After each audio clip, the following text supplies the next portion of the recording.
know when this was sung in Frankfurt and Shmini Atzeret. And then you look in the prayers for Pesach, and you find this melody in Tfilat Tal. Tal ten lirtzot artzecha. Tal ten lirtzot artzecha.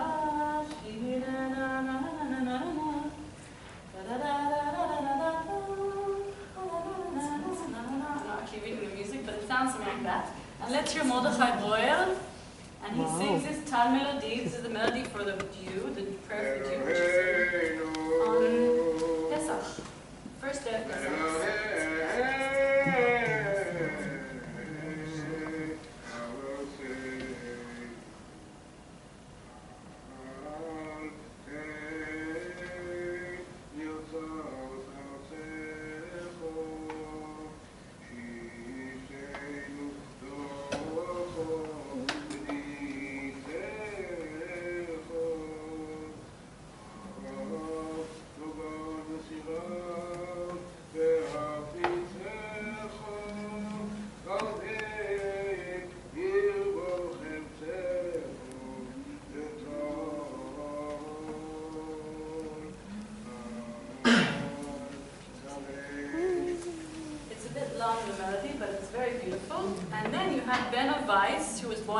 And moved to be the Chazan in New York, in Washington Heights, sing it as Shir Hamaalot for Pesach. But remember, we just heard Adil Hu is a tune for Pesach, so what is this? This tune was a Shir Hamaalot for Pesach?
So it's very clear there's a connection between these two events, and the same melody was probably sung for Tfilat Geshem as well, even though we can't find it in any documentation. We only find Tfilat Tal, and 20 years later, that's not the piyut isn't sung in this way in Frankfurt anymore.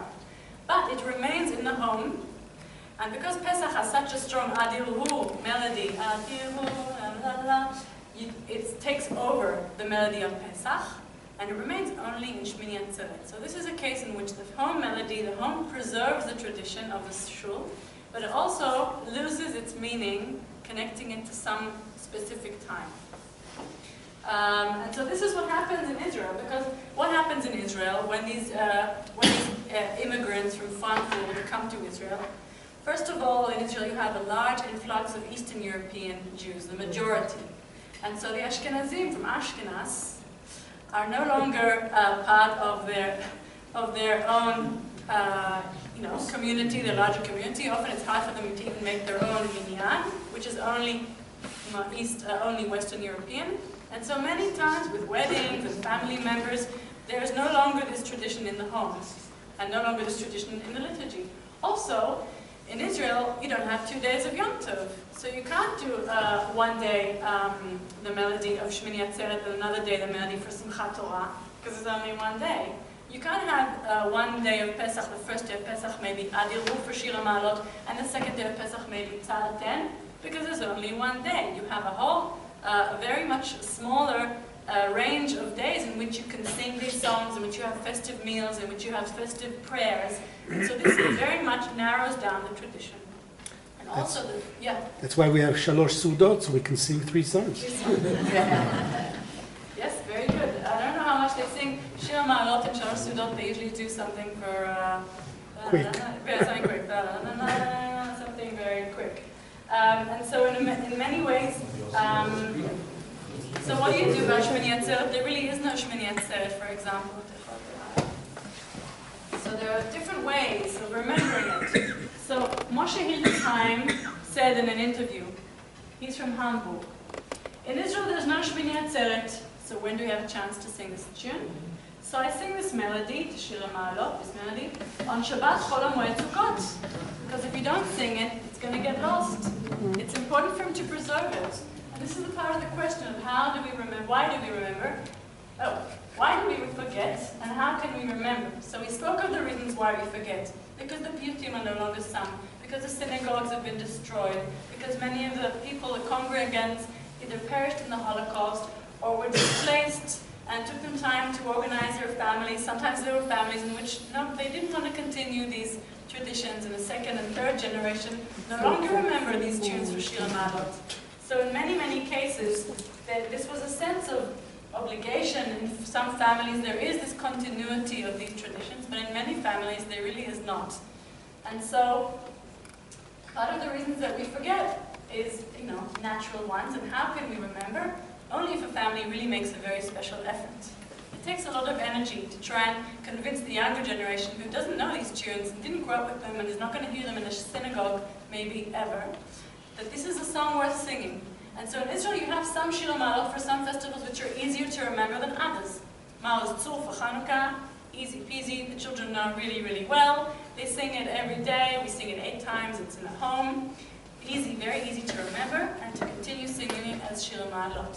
Same for Adil Hu. In families where you have a Pesach Seder, you still continue to sing Adil Hu. It's not a melody which changes very often. Melodies for festivals change a lot less often than, let's say, Zmirot Shabbat, which can be changed every week because it's the same tune again and again. If you have once a year Kol Nidre, you're not going to start changing the tune for Kol Nidre. If you have an Adil Hu, this remains the tune for Adil Hu until some genius melody comes around once in a century and changes it. But otherwise, it's going to be remaining the same Adil Hu. So Chanukah, Maoz Tzur is easy to remember.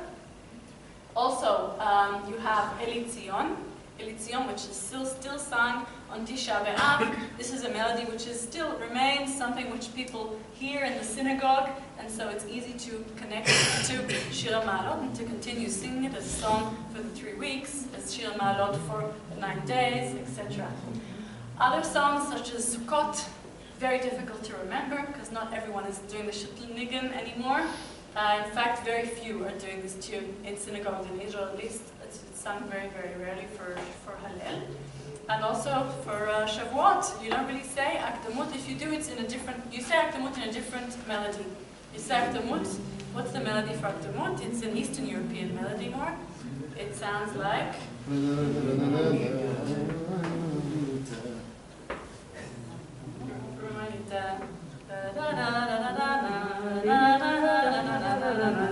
Right? So this melody for Akdamut, an Eastern European melody, as we say, Eastern European musical traditions completely took over. And in many cases you have more people in synagogue who are going to remember that and recognize it than anyone who's going to remember which sounds very German.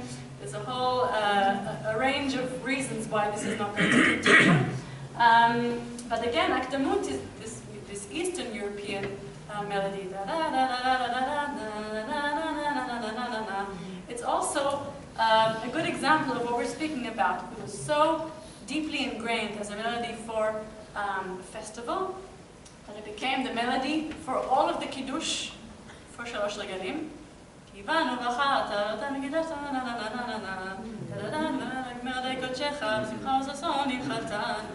Etc., etc. And also, it became part of the Reshut, Chatan Torah, Chatan Bereshit, on Simchat Torah. This melody became so festive and so uplifting and a festive melody, it was used for all sorts of other events. And this is also the power of these seasonal melodies. You can use them in different events, and the atmosphere helps to remind us this festivity. And even for Rosh Hashanah, this is the Kiddush for Rosh Hashanah, okay?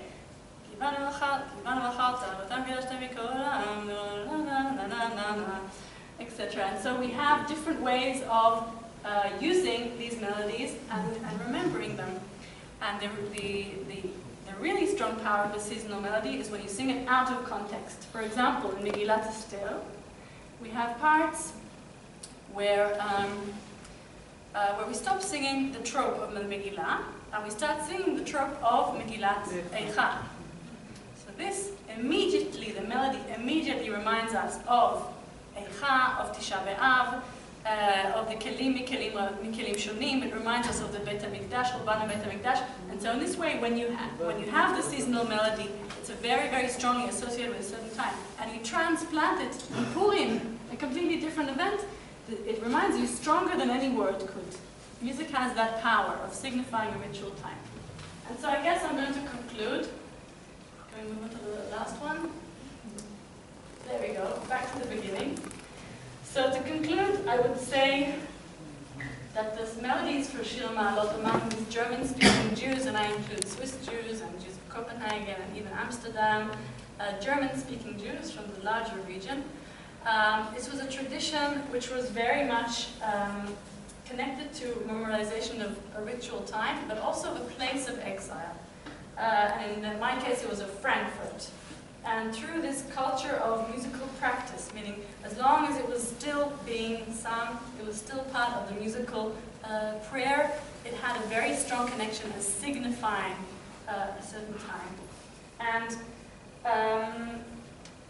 I just found this, when I was researching it and interviewing people, it was very deeply connected with their home memories, with memories of what festivals were in their home, how festivals were celebrated, and in a way music is able to signify ritual time more than any other connection, and this is only Frankfurt.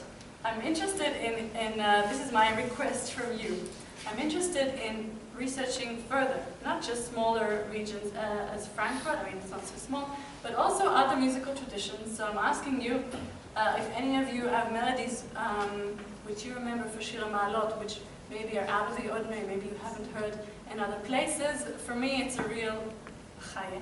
and it's a challenge for me to try and find where this melody came from, how it's connected to the synagogue, and in what way the home is echoing the synagogue service. There's a so-called Shir Hamaalot. There's the Shir Hamaalot for Simchat Torah. Yes. Simchat Torah, it's interesting because Simchat Torah you also had the Yaris Kaddish, which was made of Yaris Shir Hamaalot, and you also had Agil V'Esmach, which is the end of the Yaris Kaddish. Agil V'Esmach is a piyut for Simchat Torah. Agil V'Esmach V'Simchat Torah, na na na na na na. And so some families only sung that for Shir Hamaalot, and some other families did the Yaris Kaddish for Shir Hamaalot. The good Zionists, they sing it in the tune of Hatikva. Hatikva, yes. It's interesting because when you ask people, they say, oh, in Israel some of them say, oh, it's a new thing, the young people do it. But when I interviewed Chana, if you remember Chana in the very, very beginning, she said that her father was a tzir, he was a delegate in one of the first Zionist congresses, and since he came back, they started to sing Shir Hamaalot in their home every week, the regular tune, this for Hatikva. So it didn't do with the state so much, it was just the dream of a state even, was the tikva. And for some families this was the melody for Shir Hamaalot. Some families even suggested that Shir Hamaalot be the national anthem.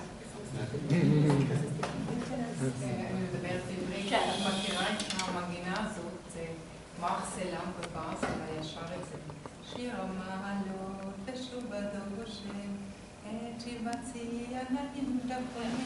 ויש עוד, שרים את זה בשני קולות.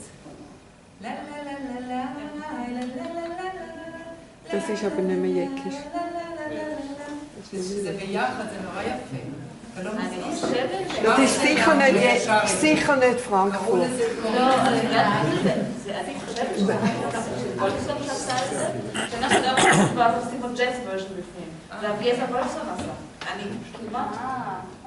אני כמעט בטוחה. זה מעניין. את יודעת דברים? לא, מאיפה זה בא? לא מכירה מאיפה זה בא.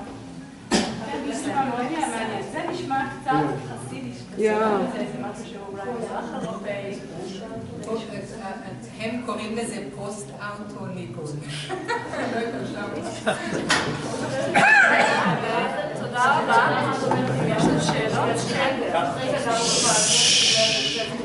I think it would be interesting for you to integrate the melodies of the Alsatian Judaism, which is a kind of satellite of Frankfurt. Erfurt and so on. That's true. Here the melodies are a little bit different, or even really different from what I heard this evening.